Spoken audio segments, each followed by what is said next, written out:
reminding you that fireworks can lead to injury.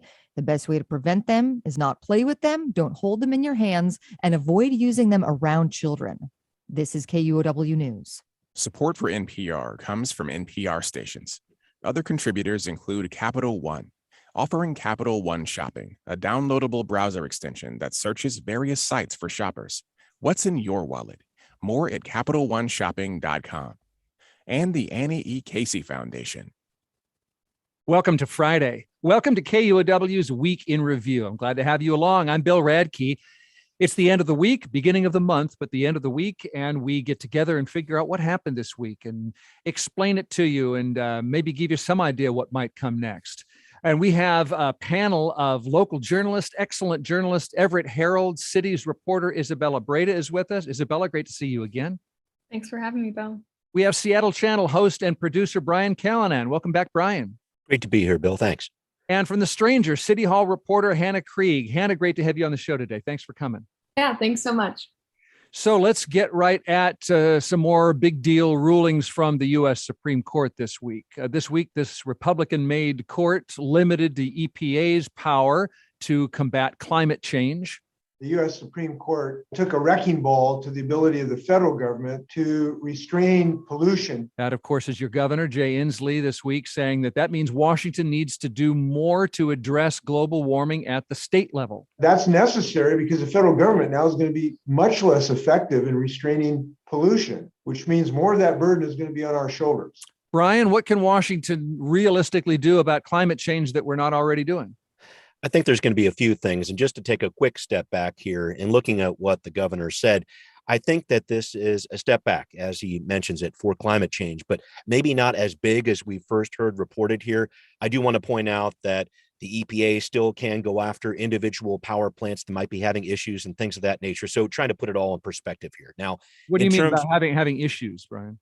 Well, no, I think when it comes to what Governor Inslee is talking about, he's dealing with a lot of state legislators who are having concerns about this. But in terms of what this means writ large, I guess, on a national perspective here, I'm definitely seeing that there's going to be some issues when it comes to, or concerns, I guess I would say, when it comes to trying to pass different legislation at a state level even. But I don't think that these EPA regulations, or excuse me, this decision by the Supreme Court will completely limit the EPA from doing anything. I just want to make sure I put that out firstly, because I think there's a lot going on with this. And I think the governor is very right, though, in terms of states needing to step up. And that's going to be the next step here. There's been a lot of fight at the state level already between Governor Inslee and State Senate Majority Leader John Braun, going back and forth on this with dueling emails. I'm not quite sure what the governor is going to be pushing here over the next couple of weeks, but I know that he's very intent on making sure that this is a momentum builder for him as he continues to push for the climate change legislation that he's been pushing for throughout his whole career. Isabella, you were telling me there is something called the U.S. Climate Alliance. Speaking of this being a state-by-state decision. Sure. And I think what we're going to see, just kind of speaking along the same lines of what Brian was saying, is that there's going to be a patchwork of policies state by state. It's going to be up to the states. Those governors that have been wanting to push through their climate policies may have more support now that it's really riding on their backs. And we saw that those 24 governors in that US Climate Alliance have made all these pledges to do these things that seem sort of unachievable at this point, like net zero emissions before 2050. Those things may become more attainable now that there's this pressure that's been added to states to do it at the local level. Although, Hannah, as you were pointing out, climate change is this is a team sport. I mean, this is a global problem. Right. I mean, we can't just have Washington and a couple other of really committed states passing policy to help us reverse the effects of climate change. We really have to have that strong federal approach, and even more than that, have a strong global approach to make sure we're all on the same page, because this is a problem that affects us all. Well, Brian, how much support is there in Washington state among voters for more stringent, aggressive climate change legislation? I mean, our voters here haven't exactly been thumbs up on everything. No, that's true. And I don't think that state Republicans are necessarily going to feel more emboldened after this ruling from the Supreme Court to have some climate change rollbacks or anything along those lines. And Senator Braun himself was saying that doesn't need to be a partisan issue. And I think he's right. I will say, though, in terms of what state voters have said over the past decade here, we've had a few carbon tax measures, you'll remember, on the ballot there.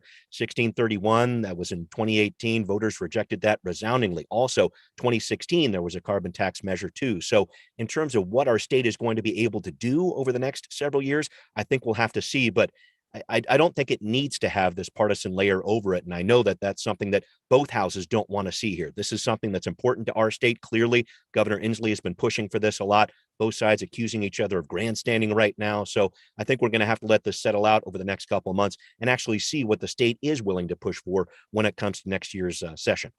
Hannah mentioned the federal level. The U.S. Supreme Court said that the Clean Air Act does not give the EPA this broad authority to regulate greenhouse gas emissions from power plants. But I assume there's not much chance that Congress would have the votes to change that situation, right?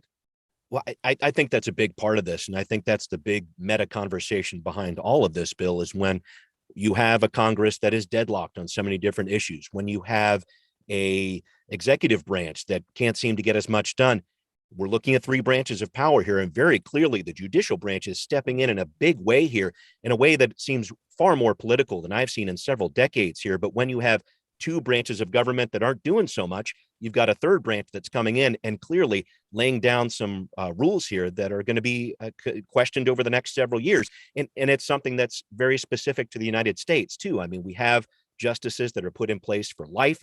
That's something that no other place does in the world, essentially. We also have decisions that are made by the Supreme Court that are very hard for legislators to overturn. They would need a 2/3 vote to do that in the House and the Senate. So I think there's a lot of different issues going on with this, and definitely looking at the Supreme Court and the big decisions they're making right now when these other branches of government seem dysfunctional is a part of this too.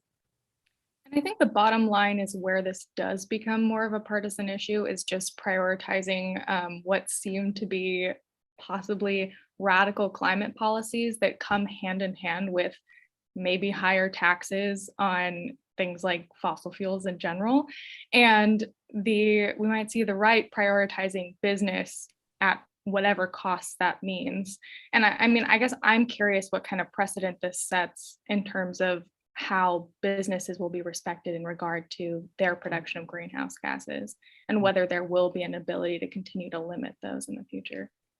Mm-hmm.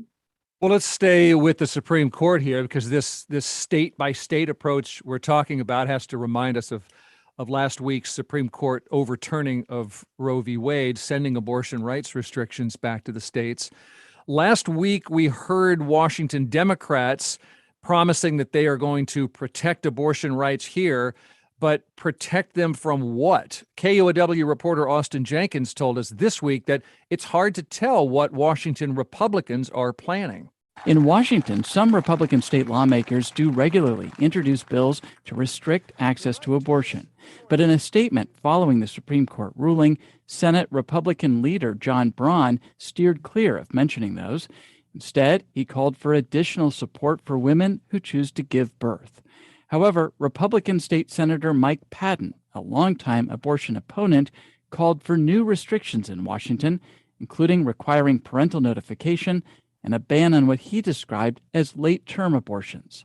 There's a number of reasonable laws that have been introduced in the past in our state that now we can look at again. Who can tell us, Isabella, do you know what Republican initiatives from the past are likely to come up again and have a chance? Well, just over the last couple of years, that's really all I can speak to is some of the ones that don't completely ban access, but attempt to limit access. So, heartbeat bills, non-surgical abortions, like banning the access to abortion pills, things that may be easier for people to get their hands on and might be more easily available. We might see those introduced, but again, it's ultimately going to depend on the makeup of the House and the Senate on whether or not those even get on the floor. Yeah, I do want to talk about the House and Senate in a moment. Hannah, you've really been reporting this at the Stranger. What else should we know about what's likely to happen in our legislature? Right. So, as you heard, State Senator John Braun says, we're not going to do anything about abortion. You know, the voters have decided on it in like 2 different initiatives. And we care more about like gas prices, inflation, whatever. But there is like this contingent of Republicans who have been rallying against abortion. And now the National Right to Life Committee issued model legislation. And so that will give states kind of a template of what they can enact to subject people to criminal and civil penalties for aiding and abetting an abortion. So that means like putting stuff online about like encouraging people to obtain illegal abortions or helping people to get to those procedures. And Brian, you report on politics a lot. Democrats have majorities now in both the House and Senate and the governor's office. Elections are coming. What should our listeners know about the future of abortion rights and abortion politics in our state?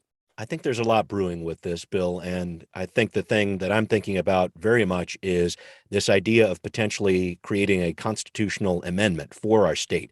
Is that possible? I know that the governor's been talking about that. There are some other lawmakers on the Democratic side that have been talking about that too. They've also been talking about possibly introducing a special session or getting one started here such that they could talk about these different rulings, because as we know, once the Supreme Court ruling happens, then you've got about 30 days before these different trigger laws go into effect in places like Idaho, right next door. And we are expecting an influx of people. I've heard some reports saying we're going to get a 385% increase in people who are coming out of state into our state looking for abortion help. But in taking a step back here and trying to figure out what exactly goes into this whole constitutional amendment piece, you need a 2/3 vote of the House, you need a 2/3 vote of the Senate, and then a public vote on top of that. So it's a big, big lift. And when you talk about trying to get those majorities at those 2/3 majorities at in the House and in the Senate, yes, the Democrats have majorities, but they are not that big. And we're talking about some elections coming up this fall that could actually change those numbers in Olympia too.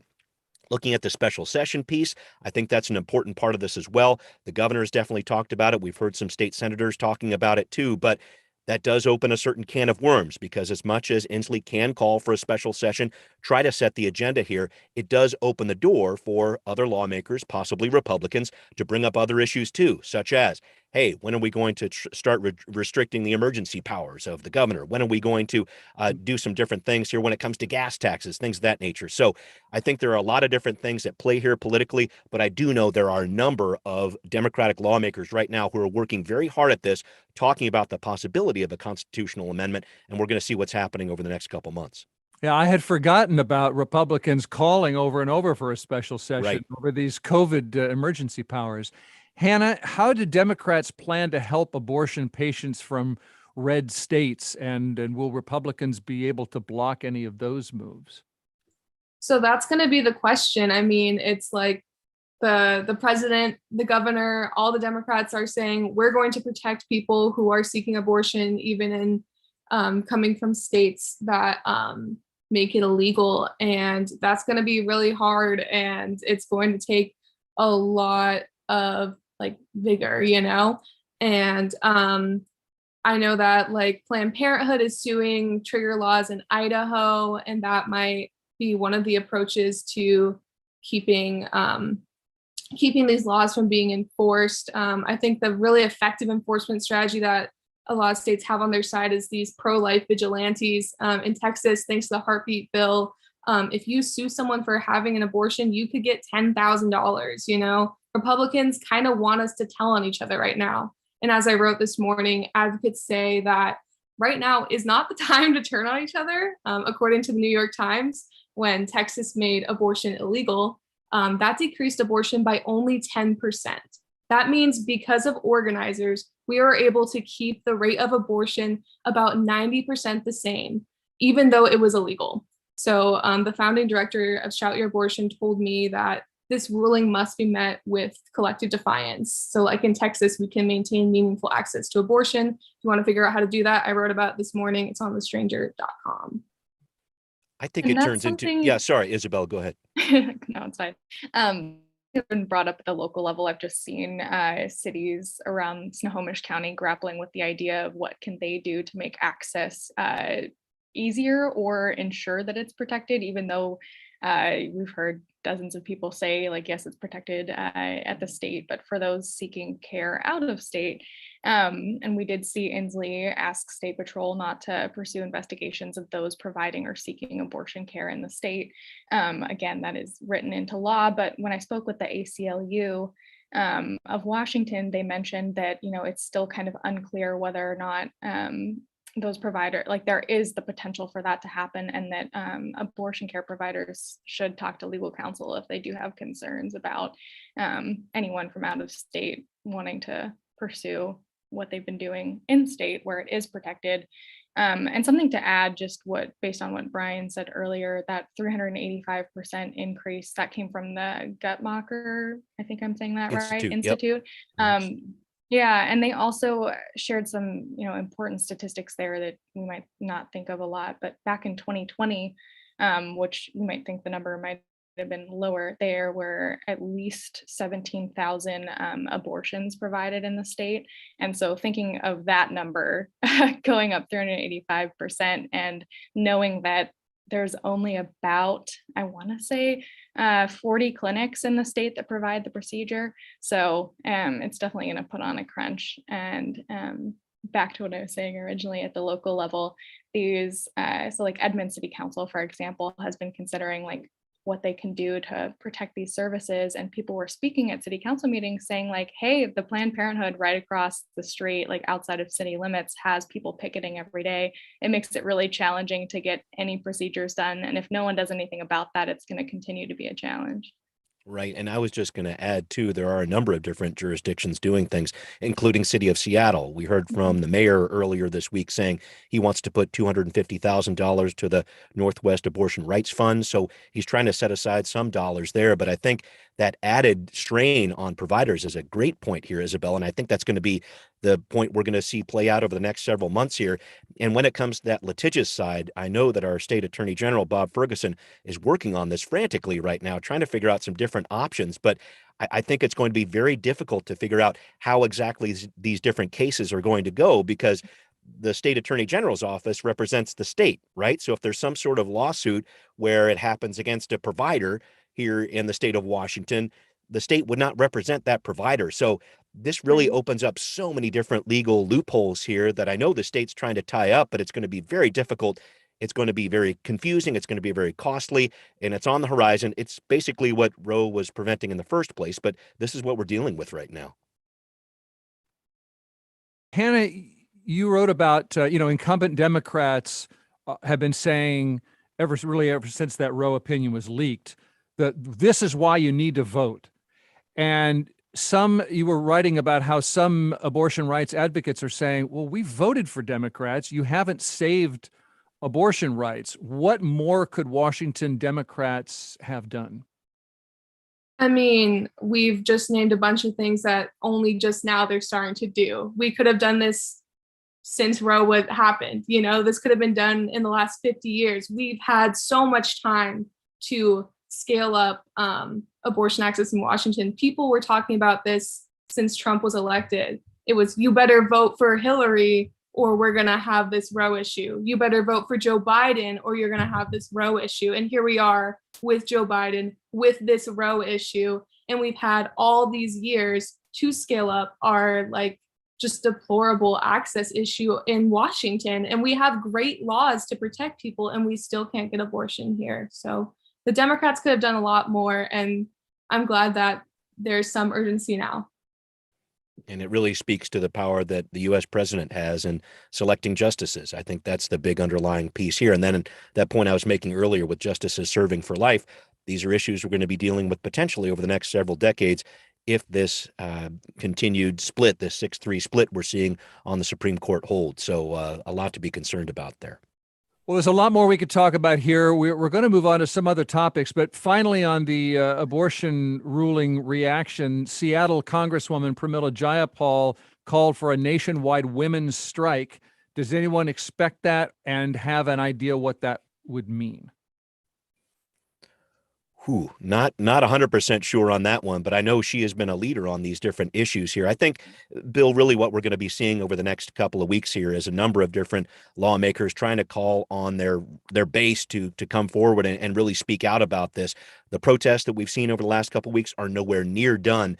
And as our different state legislatures try to figure out these different pieces here, there's going to be rallies for, there's going to be rallies against. So I think what Congresswoman Jayapal is doing on a national level is something that's going to be echoed by a number of people in different states around the country.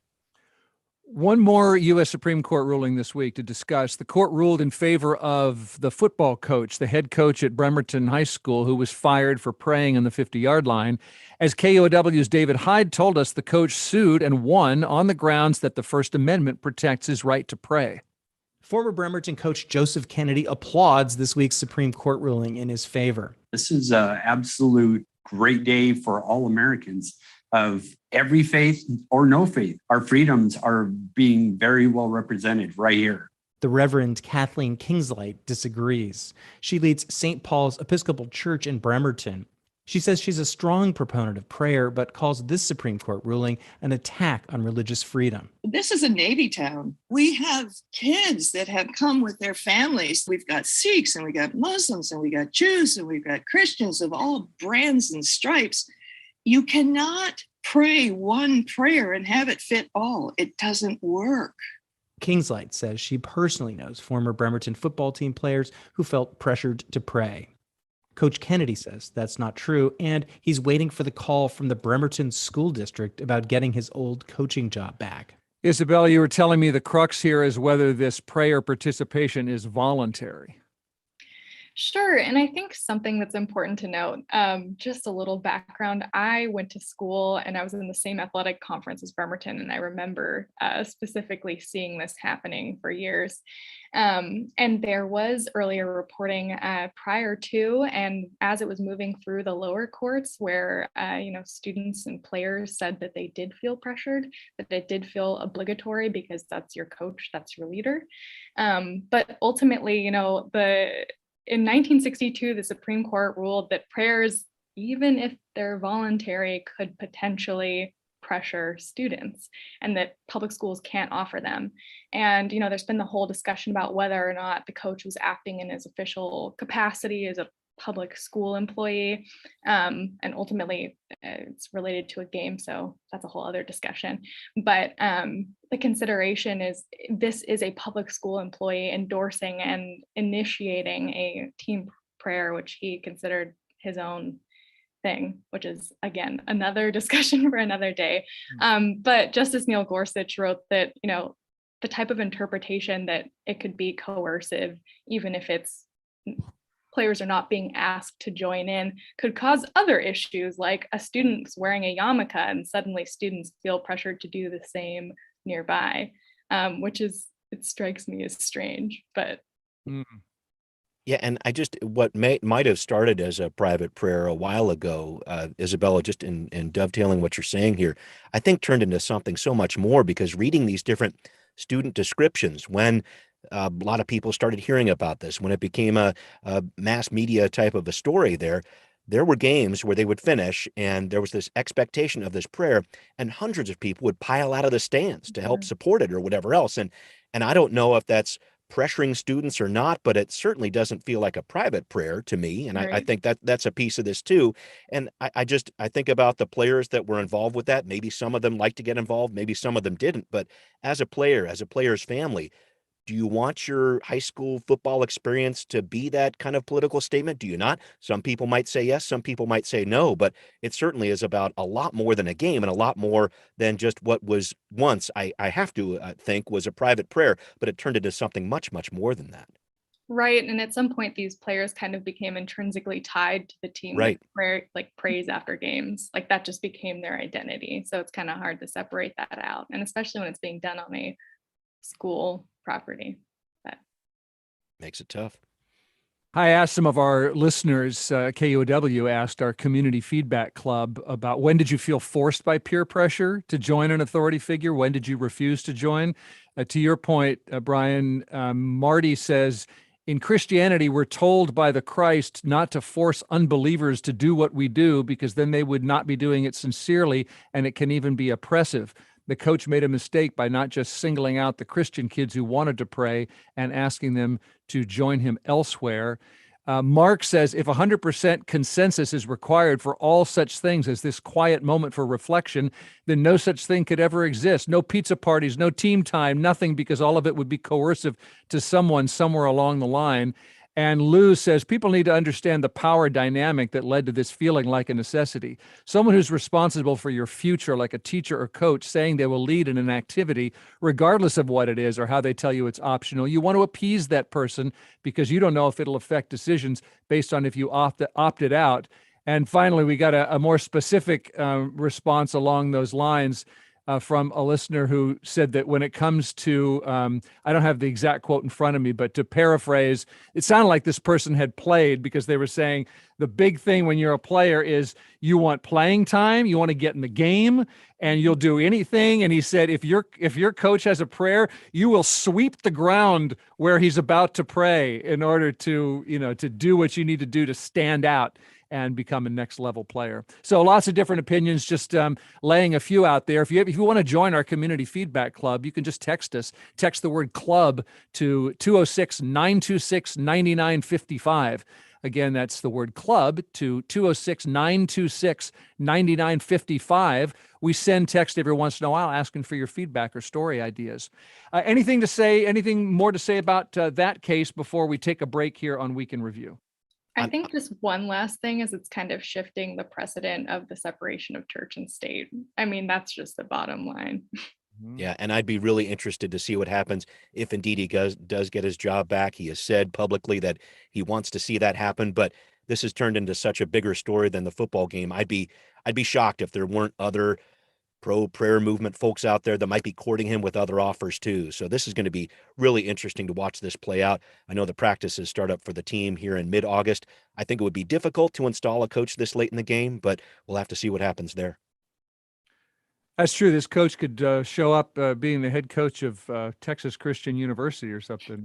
Who knows? Right. Okay, we're covering the news of the week for you on Week in Review on the radio on KUOW, and also we're streaming the show. You can watch us on YouTube or Facebook. Just search KUOW Public Radio. We've got Brian Callanan from Seattle Channel and Hannah Krieg from The Stranger, Isabella Breda from Everett Herald, and we're going to take a short break as we do and continue with the week's news when we come right back.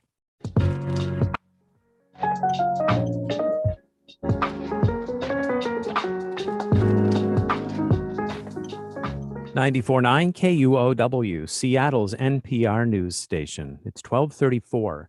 Sunny and 70 degrees in Seattle. Tomorrow will be mostly cloudy. Sunday will be cloudy with showers.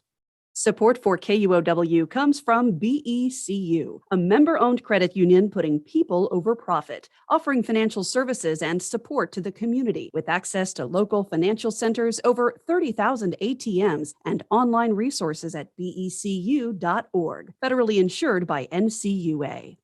It's KUOW's Week in Review. I'm Bill Radke. As I said, we've got guests here, journalists from the Seattle Channel and The Stranger, and from Everett Herald. Isabella, you published an excellent series this week called Tulalip's Stolen Children, and it's about the abuse and the trauma visited on Native American families by boarding schools like the one in Tulalip. What prompted you to write that story? Yeah, so the person who was in this beat before me grew up in Marysville schools and knew nothing about the boarding school that stood maybe 10 miles down the road from her high school. And she kind of just left it as a story idea for someone to explore. And she'd done a lot of talking to people who have worked to restore the native language of Lushootseed in the schools and try to bring back tribal sovereignty and education. And that's something that always came back. It's like, okay, look at where we are today. Why are we recovering these things? And ultimately it all came back to this whole era of assimilation. And just to be clear, it didn't start in Tulalip. Tulalip wasn't alone. It was a federal program, and Tulalip was just one piece of that. Yeah, it started as a Catholic missionary, a mission, and First of all, just calling this a school, is it even helpful to call it a school? It's more, it sounds like part school, part significantly a detention camp. Yeah, and the interesting part about this, I think the thing that struck me the most in my early research was it was started by an Army general, not the Tulalip school specifically, but the model for all of these schools. So this man only knew the military. So these schools would become looking very militaristic. There was a lot of corporal punishment for things that seem completely innocuous or for no reason at all. And there's survivors of the Tulalip boarding school that recalled seeing their classmates beaten to death. And that's not something that anyone would associate with a school. The other piece to that is half of the school day was spent working for free. There's been some journalists at VOA and others who have explored how closely this matches like indentured servitude, the idea that these students were working to sustain the school for free. And I guess what was considered repayment was, quote, education. And again, the goal of these schools was to assimilate Indigenous students with settlers' culture. So they learned English. They went to catechism in many cases. There were about 408 of these schools, both religious and government-led. The religious schools were government funded because it was all part of the same program. But again, the focus wasn't necessarily education. It was just ensuring Indigenous culture was wiped out.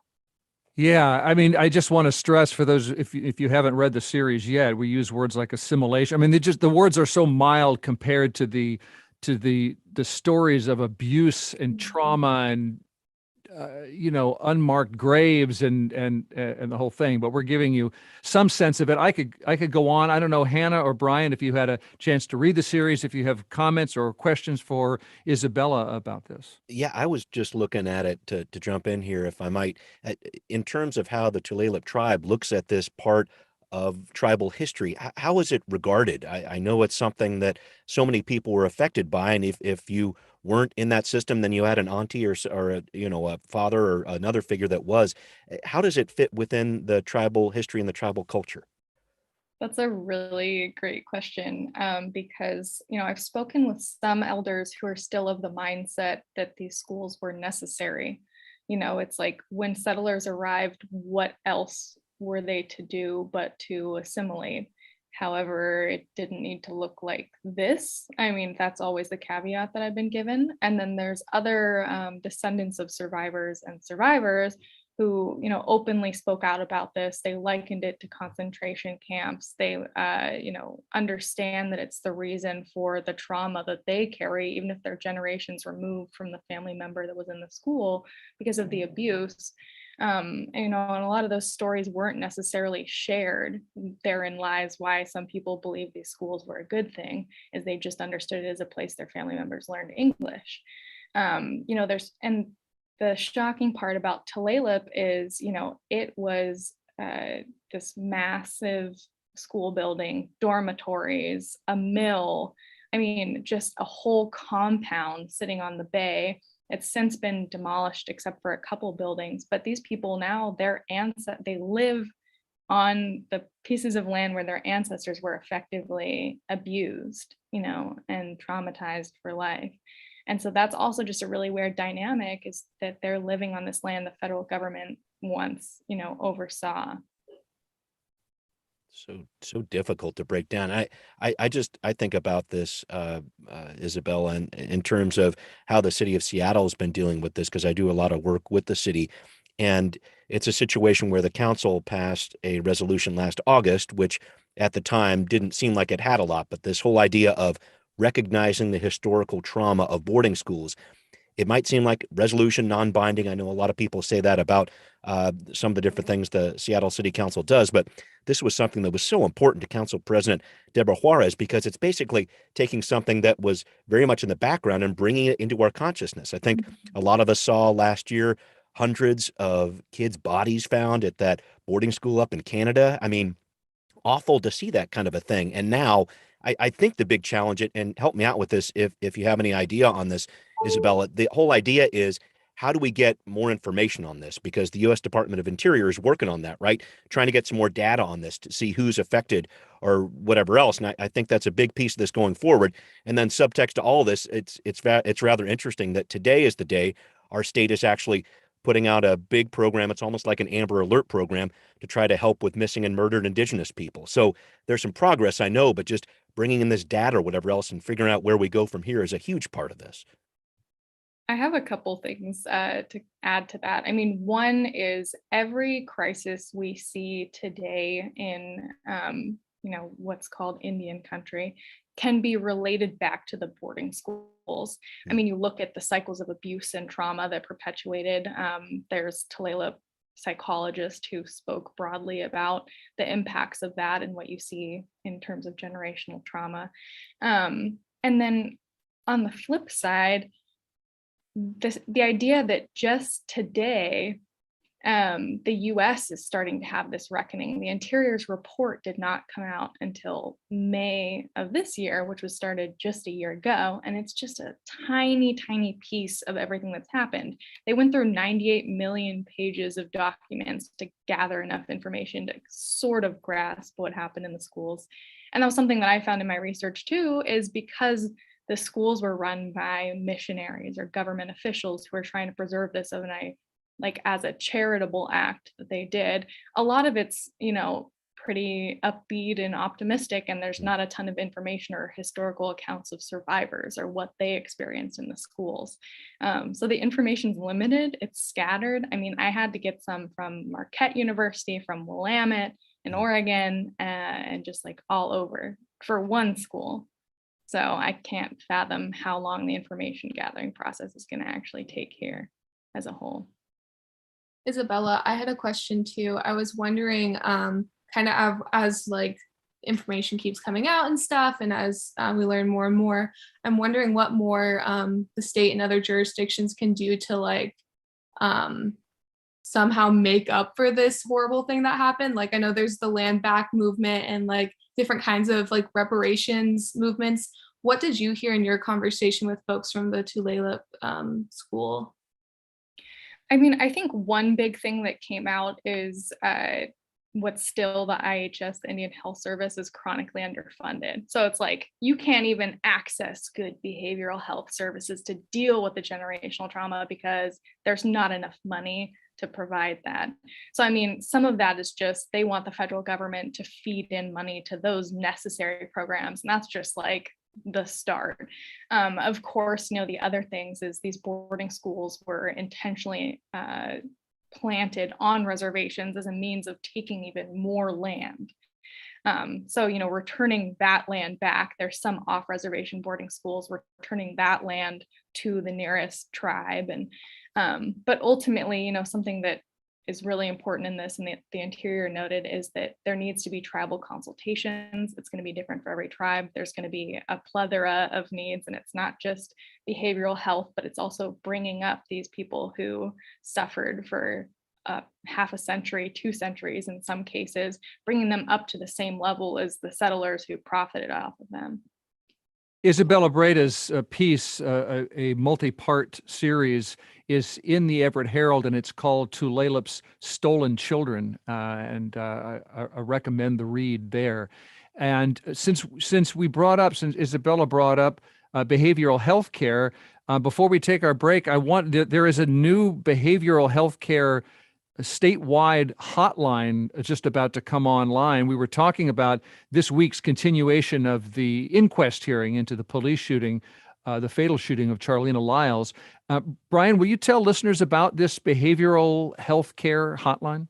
Yeah, it's actually brewing on a national level here, and it's called 988 Bill. Oh, it's not just Washington State, it's nationwide. You're going to see it all over the place. Our state is working very hard on making sure it gets implemented in the right way, and the city of Seattle is doing that too. So this is a behavioral health hotline that's supposed to launch on July 16th. A lot of different jurisdictions are handling it in different ways, but this is something essentially that is an alternative to 911. So people who are going through different levels of crisis can actually make a call and get some service to come out to them.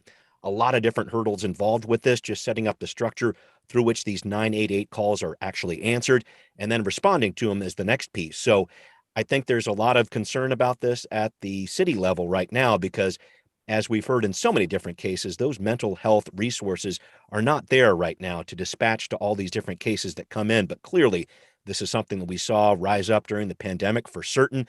Different mental health cases coming to the fore here.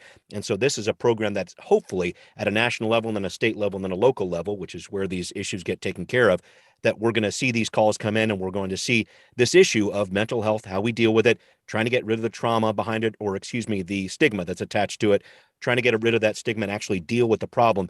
That's going to be a big, big issue over the next couple of weeks here. And when it gets launched on July 16th, I think there's going to still be some questions about it. Any more questions, information on behavioral health before we take a pause here on Week in Review? I guess I just wanted to say in relation to Charlene Lyles, and I know we'll touch on this a little bit later, but I think some different responses are needed in these different cases when it's a welfare check or something of that nature. And the hope is that these calls that come into 988, et cetera, can hopefully divert some of these activities, because when it comes to armed officers responding to these situations, not always the best call. I know that mental health service providers would say that, and I know police officers would say that too. So it's an important development. I'm hoping for some better work going into it over the next couple of weeks and months here, but it's definitely something to track as we continue this conversation about where should funding go for public safety. This is a part of that. Yeah, I don't know whether we'll have more time to talk about the Charlene Lyles inquest, which has not ended yet this week, but the inquest jury is going to decide sometime this month whether Seattle police followed protocol during that incident. We're going to take a short break now, come back with more of KUOW's Week in Review, Starbucks Heritage Markets and its relationship to labor organizing. And maybe we'll have a chance to mention, Isabella made me think when you talked about you were in the same athletic conference as Bremerton, made me think about something we haven't touched on, which is what's happening to the Pac-12. We'll see what we have time for, and we'll leave you something to smile about when we come back on Week in Review.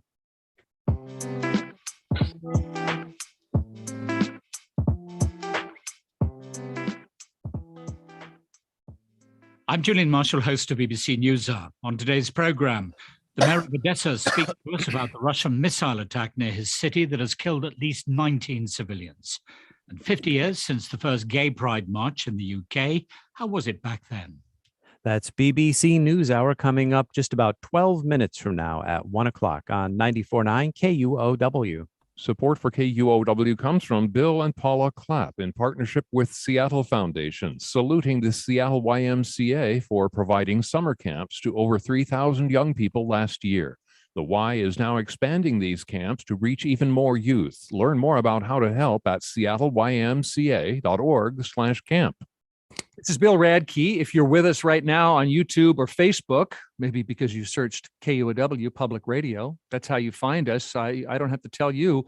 We have a panel of 3 excellent local journalists bringing you Week in Review. We have Seattle Channel's Brian Callanan, Everett Herald's Isabella Breda, and the Strangers City Hall reporter Hannah Krieg. Hannah, the chain Starbucks has announced a new branding campaign for 3 downtown stores. And one question is whether how much of this is marketing? How much is this a subtle form of union busting? Would you tell us what these heritage markets are? Yeah, so Starbucks decided to take 3 stores downtown, basically make them more of like a touristy experience. So you can like ask questions about the beans and stuff. Like the roastery on Capitol Hill and that kind of type of thing, an experience? Just an experience, like a cooler Starbucks. And so to do that, they had to make all of their workers reapply. And so they had like 2 weeks to get their applications in. And then Starbucks gave them 3 different days during work hours to reapply. Some workers weren't able to make the interview times because they had already scheduled work at that time. So that was an issue. And then I think it must have been 2 Tuesdays ago now that Starbucks relocated almost all of those employees into different Starbuckses. And that's especially an issue with First and Pike, which filed for union during this whole thing, so on June 6th, and then now they're all separated. Mm-hmm. And yeah, how does the heritage markets, how could it possibly fit into this question of the ability and desire of employees to unionize? So basically, the employees that I talked to told me they think it's something called constructive dismissal. So when your employer makes the working conditions such that you want to quit, so it's basically they're firing you. In this case, it's like, oh, we don't get to work where we've been working with the people we've been working at a store where maybe we're not going to have as easy of a time of getting to, or we might not have the hours that we need available at that store. Granted, Starbucks did try to accommodate new stores for these people, but obviously none of them wanted to move. But it doesn't really have to be necessarily constructive dismissal to be union busting. Constructive dismissal is kind of hard to prove. Like if they're moving them to like maybe Eugene, Oregon, you can make a pretty clear case that, okay, you want us to quit, but moving within the same city is a little harder. But still with this issue of there was going to be a union and now there will not be a union because these employees don't work together as a union, it sounds like they might have separated the union. But if that's union busting, maybe.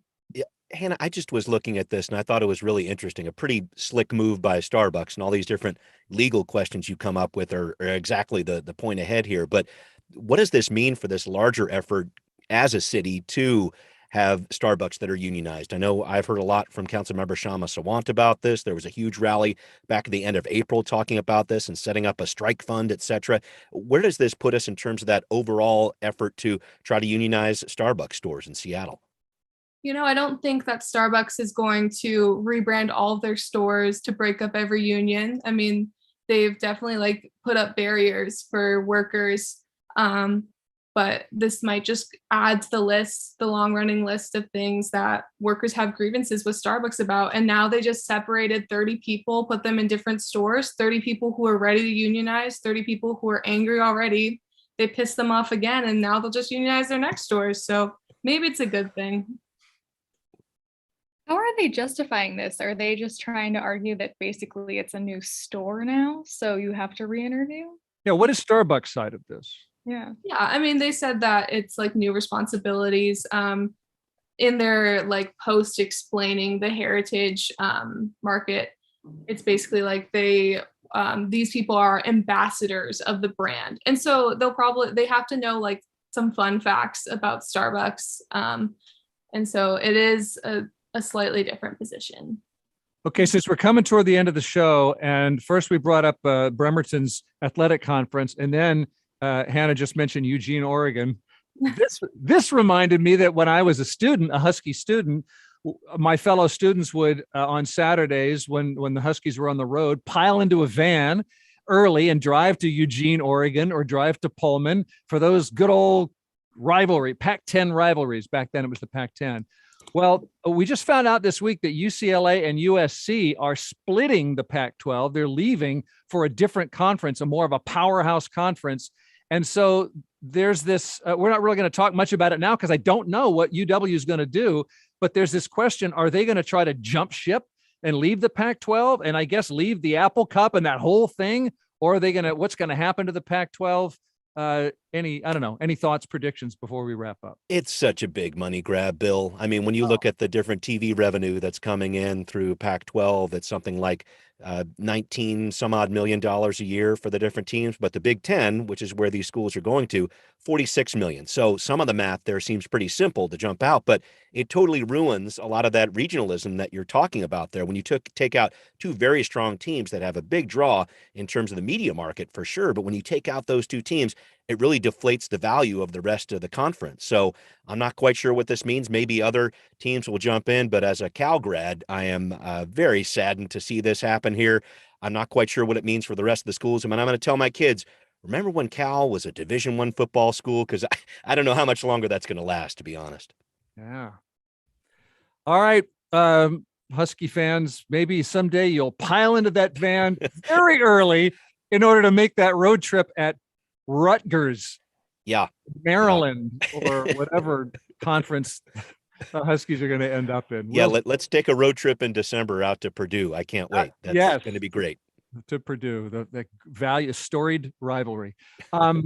Okay, well, we always try to leave you with something to smile about at the end of the week. Anything made anybody smile here on our panel this week? Who's got something? I was gonna throw one out. Full disclosure here, I actually got a positive COVID test a couple days ago. Big time bummer, but I am very much smiling. You're a very positive person. Positive guy. That's just the way I roll. Yeah. But I am very thankful and smiling about the fact that I vaxxed to the max here. And other than a little tinge of a sore throat, I've been able to get through okay. So I haven't remained in complete isolation in my sound cave here. Yeah, you look pretty isolated. I'm feeling very isolated, Bill. Thank you for reaching out and helping me this week. Sure. But yeah, I'm thankful and smiling for the fact that I'm feeling okay, and I'm glad for the vaccines to help me feel that way. I didn't even notice. I hope it's a quick trip through COVID for you, Brian. Thank you for sharing. Mm-hmm. Any other smiles before we say farewell? I will. Hearing none, I will. If you think of anything, that's great. Bill's always smiling. Yeah, I'm always smiling. For one thing, a Norwegian cruise ship returned to Seattle for repairs after it hit an iceberg near Alaska. And first of all, everyone's fine. And also, I didn't know there were any icebergs left near Alaska, and there still are. So I think that was nice. And finally, I'm just going to plug something. I'm hosting a live in-person event this Thursday, one of the lecture rooms at McCall Hall in Seattle Center. So come see us. It's all about how to talk with people you disagree with, which feels extra hard these days. So if you are feeling siloed, stressed, you feel strongly about where this country is headed, do you keep that to yourself? Do you just keep it on social media? Can you have a curious conversation? Do you even want to connect with disagreeers anymore? How do you do that well or badly? We'd love to hear your stories. So come to this show, come to the microphone, tell us the time you got up the gumption to broach a tricky topic, ask our onstage experts for advice. Monica Guzman, Julie Pham with us. That's Thursday at 6:00. At the Ness Home Lecture Hall at McCaw Hall. And you can just find out all that stuff and get your tickets by going to kuow.org/events. And we'll see you Thursday. How's that for a smiler? Can anybody top that? Ooh, that's a pretty good one. I cannot disagree with that, Bill. So I guess I'll have to let it roll. If we did disagree, we would model fearlessly curious conversation, as my guest calls it. Indeed. Okay, well, would it make you smile if I let you go so you can enjoy your long weekend? How about that? Sounds like a plan. Okay, it's been a pleasure to talk to you all. Thanks for being Week in Review. Everett Herald Cities reporter Isabella Breda, Seattle Channel host and producer Brian Callanan, The Strangers City Hall reporter Hannah Krieg. Thank you so much. Thank you. For having us. Thank you. Bye all. And of course, we want to thank the people who make this show happen. Producer Kevin Kniestedt, social media and live streaming work from Juan Pablo Chiquiza and Tio Popescu, Bernard Ouellet on the board, lending me a candy bar from his desk, and just being great at making the show sound excellent. Thanks for listening, and we'll see you again next week.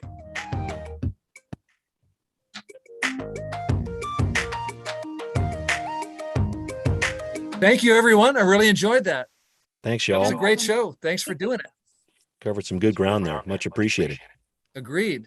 I hope you're completely healthy very swiftly, Brian. Yeah, it's better than I thought. I've heard some horror stories from other folks. So, so it feels like I'm on the upswing here, which is a good thing. Congested,